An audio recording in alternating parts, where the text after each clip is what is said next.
Omar on the U.S. House Committee on Foreign Affairs. I'm also asking Congresswoman Craig to initiate an ethics investigation into Congresswoman Omar because of questions about federal tax fraud, federal immigration fraud, federal student loan fraud, and state violations of perjury, bigamy, kickbacks, and acts of campaign fraud abuse in Boston, Washington, New York, Chicago, and Florida. There are also violations of state ethics or of the Minnesota House ethics rules regarding colleges for speeches she gave while she was in partial control of their budgets as a member of the House Higher Education Finance Committee in both 2017 and 2018. She was found guilty of the violations by the Minnesota Campaign Finance Board 3 weeks ago in order to return those funds on June 6th. Ms. Omar appears to be a serial career criminal and should not have access to our nation's highest secrets and intelligence. That is why I'm calling on our Congresswoman Angie Craig to protect both our national security and our respect of the rule of law. Tax fraud, immigration fraud, student loan fraud, perjury, bigamy, kickbacks, and campaign abuse fraud from the East Coast to the Mississippi River. If those charges have been brought against Congresswoman Michelle Bachmann, the Star Tribune would not have said on Sunday that she was attempting to, quote, skirt the law, and then followed up with a front page story the next day on a pie-in-the-sky proposal that had zero chances of becoming law. Minnesota deserves better. America demands more. I'm presenting you with a copy of my letter and just a sampling of the materials available to you on these topics, and we'll take your questions. Here's the sampling of materials that I have offered you today. Anybody who would like them, there's many more than this available all over social media and in printed publicity and elsewhere. So with that, ladies and gentlemen, I'll take your questions. Yes, Representative, why are you asking Angie Craig, Congresswoman Craig, to open this ethics investigation? Unless I'm missing something, I think she's on the Transportation and Agriculture Committee. Yeah, she's my congresswoman. I'm from the 2nd District.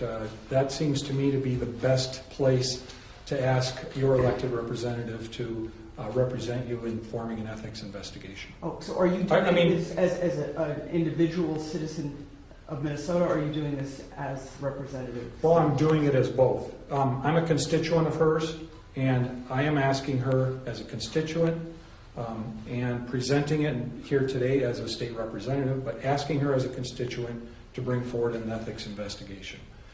I could ask Nancy Pelosi, but she doesn't represent me. Congresswoman Craig does. Are you only allowed to ask someone who represents you? The reason I'm asking is, I mean, you know the party of the congresswoman, and I would assume the chances of it happening are pretty slim.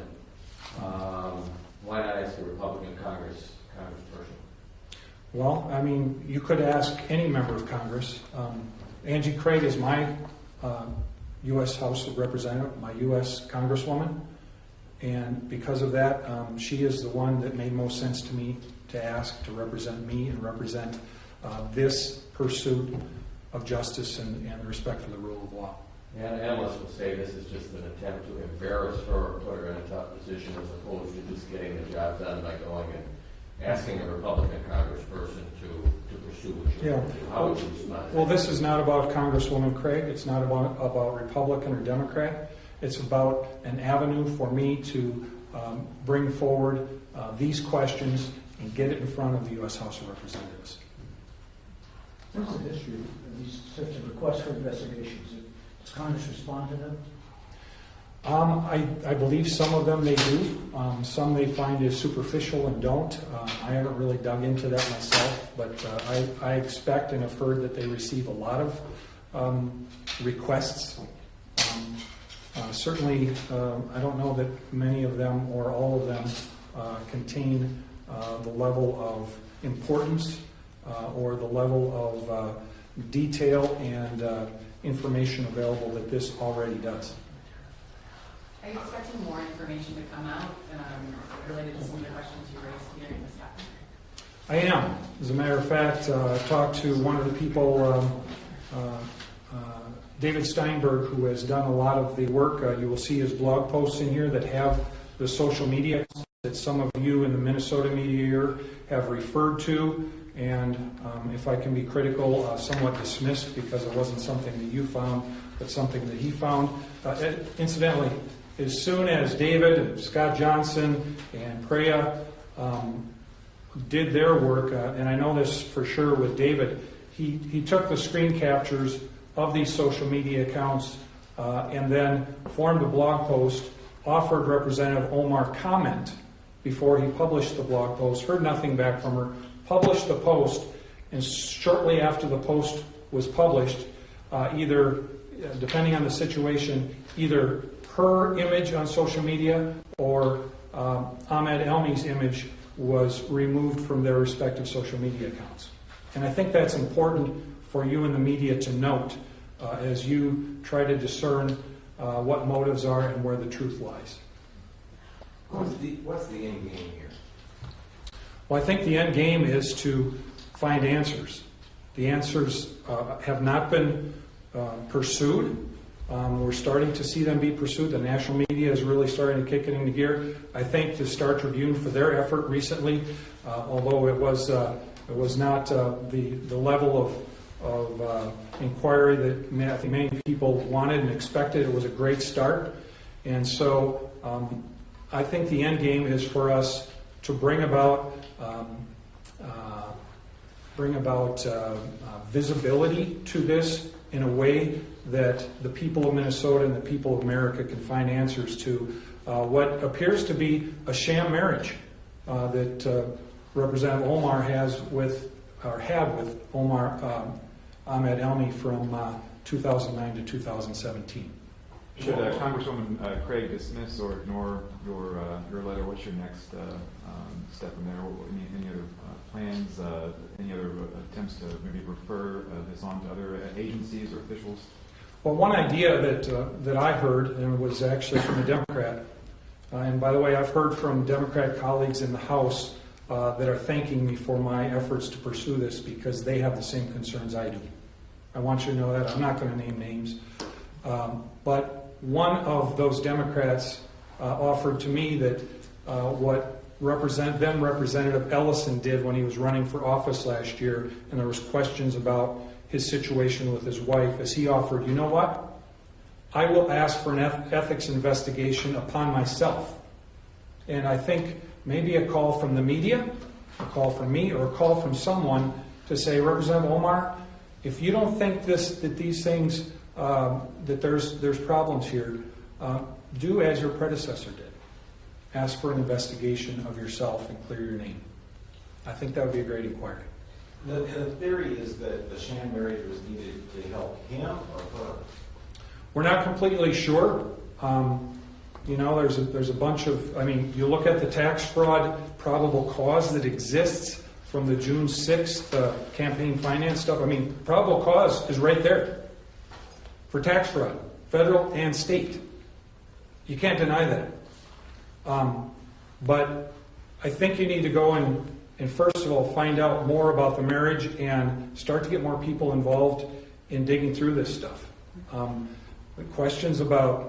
People brought up questions about immigration. Did it somehow help Ahmed Elmi or someone come here illegally or easier or get special preference? There's questions about FAFSA. Incidentally, the marriage between Ahmed Elmi and Representative Omar occurred in 2009. As I understand, that was the first year that they both attended North Dakota State together. And during that 2 or 3 or 4 years at North Dakota State, there were at least 2 instances at 2 different addresses that Representative Omar, Ahmad Hersey, and Ahmad Elmi all lived at the same address. I think that should be interesting. Was that a real address or a post box?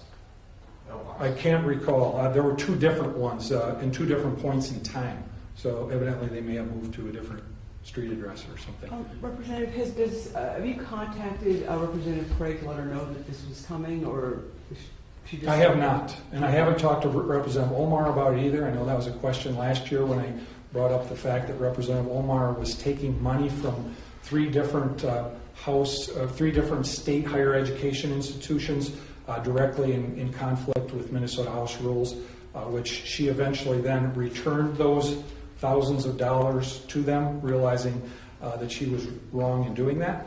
But I was asked by the media last year that very same question.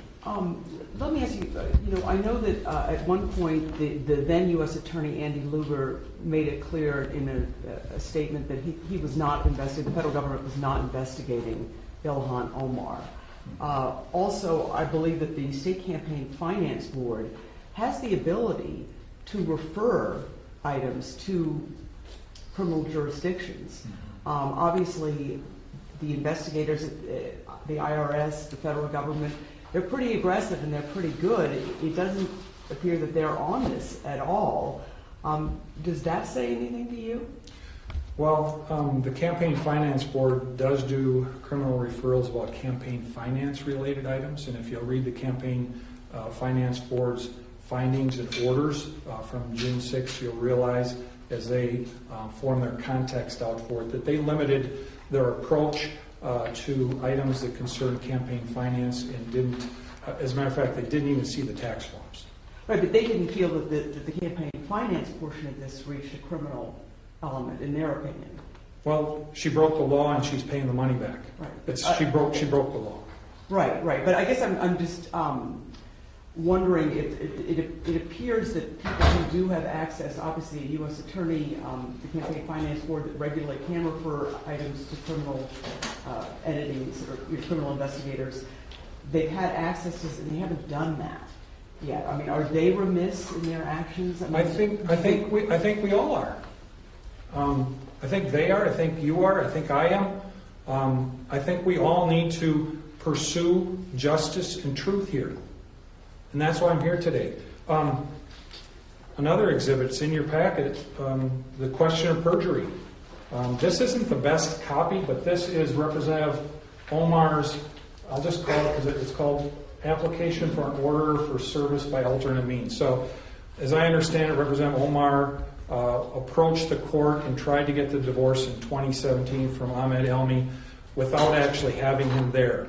And in order to do that, she testified under perjury twice in here that she hadn't seen or heard of Ahmed Elmi since 2011.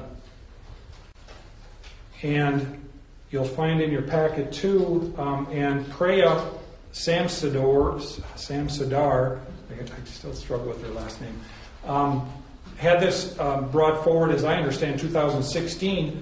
This is the affidavit of service of the eviction notice for Ahmed Nur Said Elmi in 2012, a year after she said she had last heard from him, less than 10 blocks from where she lived in Minneapolis.